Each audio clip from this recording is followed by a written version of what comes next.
बेटा अब हम देखेंगे ग्लूकोज की स्ट्रक्चर एलुसिडेशन, या फिर शॉर्ट में कहूं तो हम चेक करेंगे chemical aspect of carbohydrate. Chemical aspect में हम उनके स्ट्रक्चर की, मेथड ऑफ प्रिपरेशन की, भाई आपके पास कौन सी रिएक्शन से क्या इंडिकेशन आती है, इन चीज़ों की बात करेंगे। तो ये आपके पास एक साइंटिफिक टाइप की है कि अगर आपको कोई ऑर्गेनिक कंपाउंड मिल जाता है तो आप कैसे पता करेंगे कि उसके अंदर क्या क्या चीज़ें मौजूद हैं। ये सारी चीज़ें बोर्ड पे मौजूद रिएक्शन में आपको दिखाई देंगे। तो एक बार थोड़ा जल्दी से देखते हैं। ग्लूकोज बेसिकली आपके पास वर्ल्ड का one of the most abundant organic compound में से एक है। इसलिए नहीं कि हमारी बॉडी में है, वैसे भी आपके पास प्लांट से लेके और हर जगह पे कहीं ना कहीं पे इसका मेटाबॉलिज्म है, इसलिए this is among the most abundant organic compound. Prepare कैसे होता है? दो तरीके से। एक, आप इसका एसिडिक हाइड्रोलिसिस कराओ। इसका आपने एसिडिक हाइड्रोलिसिस कराया, किसका बेटा? चीनी का, सुक्रोज का, केन शुगर का, या फिर आपने स्टार्च का एसिडिक हाइड्रोलिसिस कराया। तो जब आप शुगर का हाइड्रोलिसिस कराएंगे एसिडिक मीडियम में, डाइल्यूट HCl या फिर अल्कोहलिक H2SO4 की प्रेजेंस में पानी के साथ, तो आपके पास ग्लूकोज प्लस फ्रुक्टोज मिलेंगे। वही अगर आप स्टार्च, ये भाई आपके पास एक सेक्राइड है, पॉलीसेक्राइड का अगर आपने हाइड्रोलिसिस कराया, वो भी एसिडिक मीडियम में, हाई टेम्परेचर है काफी और 2 to 4 atm प्रेशर है, तो भी आपके पास क्या आएगा बेटा जी? ग्लूकोज ही बनेगा। अब स्ट्रक्चर इल्यूसिडेशन, C6H12O6 ग्लूकोज, और यही सेम मोलिकुलर फॉर्मूला है फ्रुक्टोज का। तो कैसे पता चलेगा कौन सा ग्लूकोज है? मोलिकुलर फॉर्मूले से थोड़ा ना पता चलेगा। तो हम कैसे पता करेंगे? हमें कुछ बेसिक आइडियाज है, जैसे मैं यहाँ पे ग्लूकोज लिख के इसका एक बेसिक फॉर्म लिख रहा हूं ताकि चीजें समझानी आसान हो जाए। तो ग्लूकोज की एक बेसिक फॉर्म है, क्यों? क्योंकि कार्बोहाइड्रेट है और कार्बोहाइड्रेट की बेसिक डेफिनेशन है, उसके अंदर कार्बोनिल होगा, पॉलीहाइड्रोक्सी ग्रुप होगा और ऑप्टिकली एक्टिव कार्बन होंगे। तो उस हिसाब से ये है आपका C6H12O6। सबसे पहले हमने इसकी रिएक्शन करें एक स्ट्रॉन्ग रिड्यूसिंग एजेंट के साथ। एक एक वर्ड थोड़ा सा ध्यान से सुनना, HI के साथ। तो जब आपने इसको HI के साथ, स्ट्रॉन्ग रिड्यूसिंग एजेंट के साथ रिएक्शन किया, तो आपको मिली नॉर्मल हेक्सेन C6H14। इससे क्या पता चला? भाई ये तो हर एक चीज को रिड्यूस करता है, कोई भी फंक्शनल ग्रुप हर एक चीज को ये अल्केन में लेके जा सकता है। इससे ये पता चला कि इसके अंदर टोटल 6 कार्बन है। तो पहली रिएक्शन ने आपको ये बता दिया कि आपकी कार्बोहाइड्रेट जो ग्लूकोज, उसके अंदर कार्बन कितने हैं? 6 है। रिएक्शन नंबर 2, आपने इसकी रिएक्शन कराई पेंटा एसीटेट के साथ। आपने इसकी रिएक्शन कराई एसिटिक एनहाइड्राइड के साथ 5 मोल के साथ। 5 मोल वो आपने स्टोक्योमेट्री से पता किया, एक्सपेरिमेंट से पता किया। तो जब आपने इसकी रिएक्शन कराई 5 मोल के साथ, तो एस्टेरिफिकेशन रिएक्शन होगी। क्यों? पॉलीहाइड्रोक्सी है, 5 मोल एस्टर बनेंगे और पेंटासीटेट डेरिवेटिव मिलेगा। 5 मोल एस्टर आपको क्या बताएंगे? 5 मोल एस्टर आपको बताएंगे भाई इसके अंदर आपके पास 5 एल्कोहलिक ग्रुप मौजूद है। क्यों? ये तो भाई एसिड है, एसिड प्लस एल्कोहलिक क्या बनाते हैं? एस्टर। ऐसे ही अगर आप इसकी रिएक्शन कराओ HNO3 के साथ, पहले भी बात तो ये है, ये थोड़ा सा अलग टाइप का एसिड है जिसके पास डुअल नेचर है। ये आपके पास नाइट्रोजन +5 की वजह से ऑक्सीडाइजिंग नेचर भी रखता है, और ये प्राइमरी अल्कोहल और एल्डिहाइड दोनों को ऑक्सीडाइज कर सकता है। तो आपने कराया तो यही हुआ, आपका एल्डिहाइड भी ऑक्सीडाइज हो गया और प्राइमरी अल्कोहल भी ऑक्सीडाइज हो गई। तो इसने ये जो प्रोडक्ट बना, इस प्रोडक्ट का नाम होगा सैकरिक एसिड। नाम प्लीज ध्यान दीजिएगा, सैकरिक एसिड। और इसने इंडिकेट किया कि आपके पास कार्बोनिल के अंदर प्रेजेंस है, एक कार्बोनिल मौजूद है, वो एल्डिहाइड ही होगा, ऑब्वियस बात है। और कंफर्म किया कि एक पक्का प्राइमरी अल्कोहल है। अब भाई ऑब्वियस है एल्डिहाइड ही होगा, लेकिन कंफर्म कैसे करें एल्डिहाइड होगा? तो आपने 2 रिएक्शन कराई। एक बार आपने रिएक्शन कराई हाइड्रोक्सिल अमीन के साथ, और एक बार आपने रिएक्शन कराई HCN के साथ। दोनों ही एडिशन रिएक्शन देते हैं, न्यूक्लियोफिलिक एडिशन रिएक्शन देते हैं। किसके साथ? कार्बोनिल के साथ। तो दोनों ही एडिशन रिएक्शन दी, इसने हाइड्रोक्साइन बनाया और इसने बनाया हाइड्रोसायनिक एसिड, और इन दोनों ने कंफर्म कर दिया कि कार्बोनिल मौजूद है। यहां पे आपको अंदाजा आ गया था, हम अंदाजा लगा रहे कि वो कार्बोनिल भी पक्का एल्डिहाइड है, लेकिन इसने तो कंफर्म कर दिया कि भाई आपके पास कार्बोनिल है। अब लास्ट पॉइंट, आपने रिएक्शन कराई ब्रोमीन वाटर के साथ। माइल्ड ऑक्सीडाइजिंग एजेंट है, अल्कोहल्स को तो ऑक्सीडाइज नहीं कर सकता, लेकिन आपके पास एल्डिहाइड को ऑक्सीडाइज कर सकता है, कीटोन को भी नहीं करेगा। तो जब इसके साथ रिएक्शन कराई तो आपको मिला ग्लूकोनिक एसिड, मीनिंग सिर्फ CHO ग्रुप जो था वही ऑक्सीडाइज हुआ, ये आपके पास प्राइमरी अल्कोहल ये ऑक्सीडाइज नहीं हुआ। तो यहां से जो ग्लूकोनिक एसिड मिला, इसने आपको कंफर्म कर दिया कि भाई 5 अल्कोहल है, 6 टोटल कार्बन है, 1 कार्बोनिल है, और वो कार्बोनिल भी अब कंफर्म होके क्या आ गया? भाई एल्डिहाइड है। और इन सारे पॉइंट्स को कंबाइन किया फिशर सर ने, और उन्होंने कहा कि भाई मेरे हिसाब से ग्लूकोज का कुछ ये स्ट्रक्चर होना चाहिए। बनाना बहुत आसान है, प्लीज ध्यान से सुनना इस चीज को। कैसे? भाई 6 कार्बन बनाओ। कैसे बनाओ भाई? 1 2 3 4 5 6 रटना है भाई, वो आपकी मर्जी कैसे रटो। आखिरी वाले पे हमेशा क्या लिख दिया? CH2OH। और अब आपके पास पहले वाले पे क्या कर दिया? CHO। अब रहेगी 4 कार्बन। 4 कार्बन पे क्या करना है? यहां से शुरू करोगे, और ध्यान देना OH OH, 2 लगातार OH, फिर H और फिर OH। अब जो पड़ोस में आ गए उन पे सब पे OH के सामने H, OH के सामने H, H के सामने OH, OH के सामने H, क्योंकि आने तो H और OH ही है। तो भाई एक साइड को आप रट लो, दूसरी साइड आपकी ऑटोमेटिक हो जाएगी, और ये रटना कंपलसरी है। अब यहां से जो क्वेश्चन आते हैं एक बार उनकी बात कर लेते हैं। 2020 में यहां से क्वेश्चन आए थे, जैसे ग्लूकोज की एक्स इक्विवेलेंट एसिटिक एनहाइड्राइड के साथ रिएक्शन कराई और एसिटाइल डेरिवेटिव मिला, ये क्या था एक्स। अभी देखो अभी कराया 5 था भाई, सिंपल एनसीईआरटी का क्वेश्चन, डायरेक्ट जेई ने पटक रखा था भाई, तो एक्स की वैल्यू क्या आ जाएगी 5, क्यों 5 अल्कोहल है ना, ये रिएक्शन इंडिकेशन की है, इसी को तो कंपिटेंसी बेस बोलते हैं। पूछा नहीं कि आपके पास रिएक्ट करके क्या बनेगा, पूछा कितना रिएक्ट करेगा, तो 5 अल्कोहल है तो 5 ही रिएक्ट करेंगे, तो एक्स की वैल्यू कितना आ जाएगी 5। अगला रिएक्शन ऑर्गेनिक प्लस कंपिटेंसी दोनों का मिक्स है, nickel plus hydrogen reducing agent है, किसको रिड्यूस करेगा यहाँ पे, अल्कोहल को नहीं करने वाला भाई, ये किसको करेगा, कार्बोनिल को, कहां लेके जाएगा, अल्कोहल में। तो इसकी रिएक्शन की वजह से आपके पास ये जो CHO ग्रुप है ये कन्वर्ट किस में हो जाएगा, CH2OH में, ठीक है जी। और बाकी तो आपके पास जो स्ट्रक्चर है वो वैसा का वैसा रहेगा ही, क्योंकि ये आपके पास निकल अल्कोहल को फर्दर रिड्यूस नहीं करेगा। तो कितने अल्कोहल आ गए, 6। अब कह रहे हैं अब एक Y equivalent of acetic anhydride, फिर से स्टेरिफिकेशन करा रहा है, तो 5 अल्कोहल थे तो 5 मोल रिएक्ट कर गए। अब रिडक्शन की वजह से कितने बन गए, 6, तो कितने बन जाएंगे आपके पास 6, तो Y की वैल्यू कितनी हो जाएगी 6। अब बोर्ड की बात करो, पिछले 5 साल में बोर्ड में यहां से क्वेश्चन कौन कौन से हैं, जैसे account for the following, explain करो, इन क्वेश्चनों में हमेशा रिएक्शन साथ में देनी है। There are 5 OH groups in glucose, ये वाली रिएक्शन दे देनी है भाई, ये वाली रिएक्शन दे दो, अपने आप अकाउंट हो जाएगा। Glucose is a reducing sugar, glucose एक रिड्यूसिंग शुगर है, मतलब भाई आप इसकी फेलिंग के साथ रिएक्शन कराओ, फेलिंग के साथ रिएक्शन कराओगे तो आपको पता ही है ग्लूकोज प्लस फेलिंग रिएजेंट क्या बन जाएगा, Cu2O प्लस में कार्बोक्सिलिक एसिड, ये ग्लूकोनिक एसिड बन जाएगा, एक रिएक्शन। दूसरी रिएक्शन आप ये ब्रोमीन वाटर वाली रिएक्शन में लिख सकते हो, ABC चीज को प्रूव करेगी कि ग्लूकोज एक आपके पास रिड्यूसिंग शुगर है, तो कोई भी एक लिखो, लेकिन आपको लिखने बता मैं रहा हूं, लेकिन कॉपी में आप खुद लिखेंगे बेटा ताकि इजीली प्रैक्टिस हो जाए।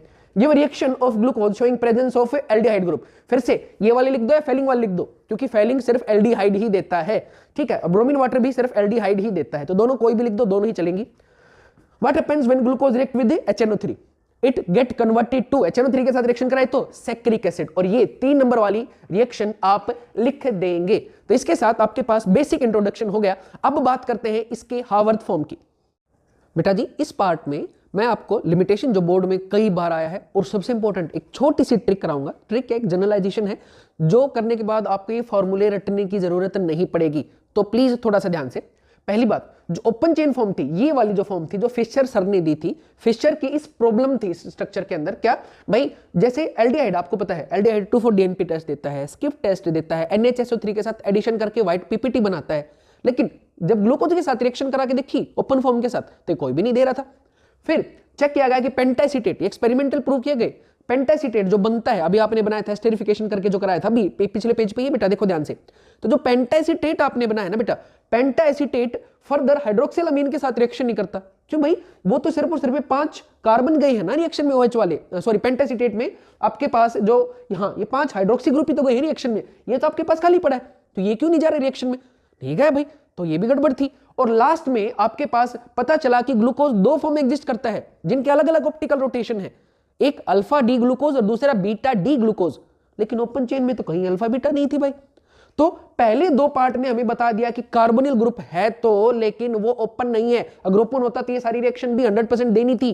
और दूसरे वाले पार्ट ने बताया कि भाई ओपन चेन फॉर्म के अलावा भी कुछ है, तभी तो 2 फॉर्म को समझा पाओगे।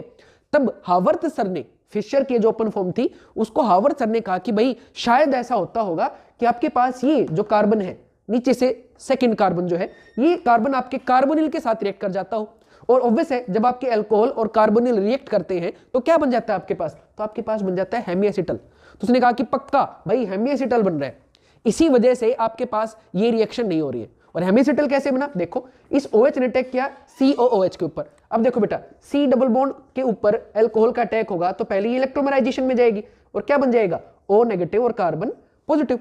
पॉजिटिव कार्बन पे अटैक कौन कर देगा, हाँ जी अल्कोहल के अंदर से OH अटैक करेगा, तो आपके पास क्या बन जाता है, एक O के ऊपर चला जाता था H, और यहां पे जुड़ जाती थी कार्बन की चेन R, ये रहा कार्बन भाई R, ये जुड़ गया।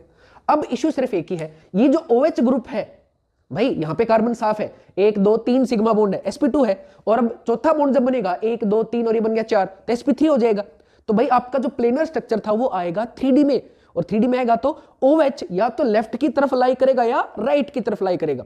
तो हम दोनों ही पॉसिबिलिटी बना के देखते हैं, एक बार OH को हम ले गए लेफ्ट में, और एक बार क्योंकि रिएक्शन सिर्फ कार्बन नंबर 1 पे हुई है तो एक बार हम OH को ले गए राइट में।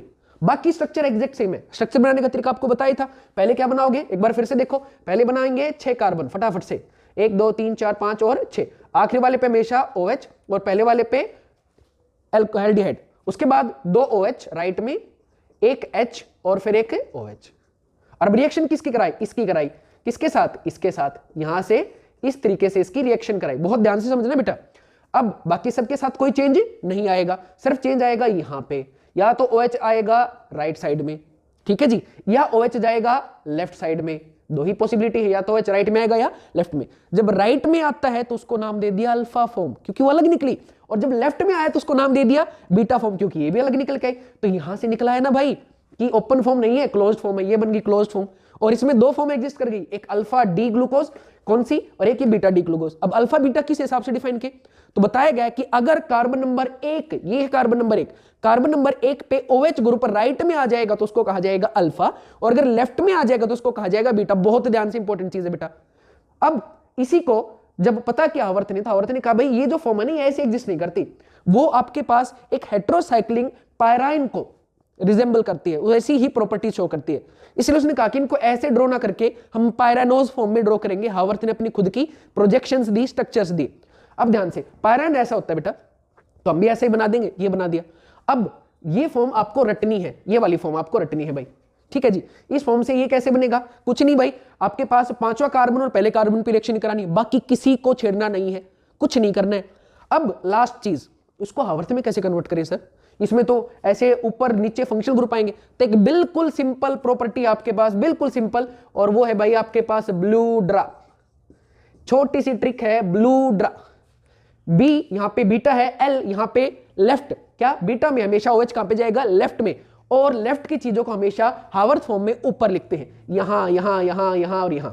वही ड्रा देखो, डी का मतलब डाउन, ठीक है जी, कौन से? राइट। जो जो चीजें राइट में आई है, जो भी चीजें राइट साइड में आई है, यहां पे और यहां पे, इनको हमेशा हावर्थ फॉर्म में कहां लिखा जाएगा? नीचे, ये जो नीचे की पोजीशन है, ठीक है जी। नेक्स्ट अल्फा, भाई लेफ्ट आपके पास क्या था? बीटा, और अल्फा क्या था? जब OH कहां पे आ जाएगा? राइट में। कौन से पोजीशन पे? कार्बन नंबर हमेशा 1 पे। तो अब कन्वर्ट करके देखो भाई, जैसे ये वाली जो बीटा फॉर्म है इसको कन्वर्ट करके देखते हैं। ये रहा कार्बन नंबर 1, ये होगा कार्बन नंबर 1। कार्बन नंबर 1 कौन सा ली सर? हमेशा O ग्रुप से राइट में। कार्बन नंबर 1 कौन सा लिया जाएगा? O ग्रुप से हमेशा कहां जाएंगे? राइट हैंड साइड में। तो ड्रॉ करो भाई, ये रहा कार्बन नंबर 1। कार्बन नंबर 1 पे H कहां पे है? राइट में। राइट वाली चीजें नीचे, पहले राइट वाली बना लो। OH नीचे, H नीचे, OH नीचे। अब इसका क्या करें? कुछ नहीं करना, हमेशा CH2OH ऊपर जाएगा, H नीचे आएगा, हमेशा, कोई टेंशन नहीं। अब जो बच गया जोड़ दो ना भाई, OH H OH H। क्या आप उसको कर सकते हो? बिल्कुल कर सकते हैं। देखो ये रहा कार्बन नंबर 1, यहां पे ये रहा कार्बन नंबर 1। अभी बात हुई राइट हैंड साइड वाला। OH अब की बार कहां पे आपके पास है? राइट में है। राइट वाला OH कहां जाएगा भाई आपके पास है? नीचे। बनाओ भाई, राइट वाले नीचे, दूसरा वाला भी नीचे, तीसरे वाले में H नीचे, चौथे वाले में OH नीचे, छठे वाले में, पांचवें वाले में कोई पंगा ही नहीं है, वहां पे हमेशा क्या करना है? CH2OH और H। बन गया ना भाई। अब एक एक पोजीशन बच गई, वहां पर लगाते चले जाओ, H H OH H। Simple, blue draw किया, तुम्हारा क्वेश्चन खत्म।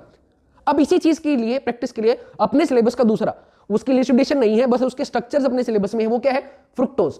फ्रुक्टोज आपके पास एक कीटो हेक्सोज है, कीटोन है, 6 कार्बन की चेन है, तो कीटो हेक्सोज है, जिसका स्ट्रक्चर ऐसे होगा।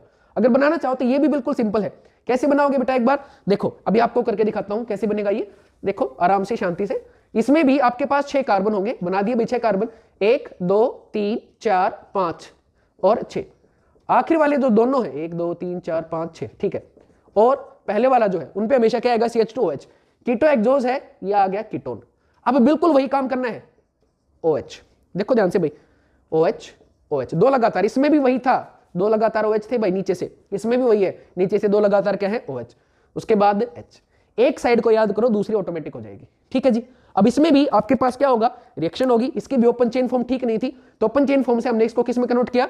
हाँ जी, क्लोज चेन फॉर्म में। कहां रिएक्शन होगी? ये वाला ऑक्सीजन रिएक्टर जाएगा कार्बन नंबर 2 पे, तो क्या हो जाएगा? इस टाइप से आपके पास स्ट्रक्चर आ जाएगा, और उसको फिर आपको कन्वर्ट करना है इस फॉर्म में। फिर वही ब्लू ड्रा है, सब पे लागू होगा बेटा। जब भी फिशर फॉर्म को हावर्थ फॉर्म में कन्वर्ट करोगे तो ब्लू ड्रा हमेशा लागू होगा, और आपको अल्फा बीटा भी लिखने की जरूरत नहीं है, कभी भी नहीं जरूरत है। जो आपके पास लेफ्ट में है वो आपके पास बीटा रहेगा, और जो आपके पास राइट में है वो हमेशा आपके पास अल्फा रहेगा। अब ये मैं आपके लिए छोड़ रहा हूं, इनको आप खुद करोगे। उसके अलावा कुछ छोटे से रटने के पॉइंट्स हैं कि अल्फा और बीटा अलग अलग थे, कैसे पता चला? इन प्रॉपर्टीज से। दोनों के मेल्टिंग पॉइंट अलग अलग थे, स्पेसिफिक रोटेशंस अलग अलग थी, और बाद में तो ये भी प्रूव हो गया कि दोनों को बनाने के जो मेथड्स हैं वो भी अलग अलग थे। तो ये थी आपके पास मोनोसेक्राइड्स का 12th का कंप्लीट सिलेबस। होपफुली शायद आपको समझ में आया हो। प्लीज इसको ढंग से प्रैक्टिस कीजिएगा। Thank you.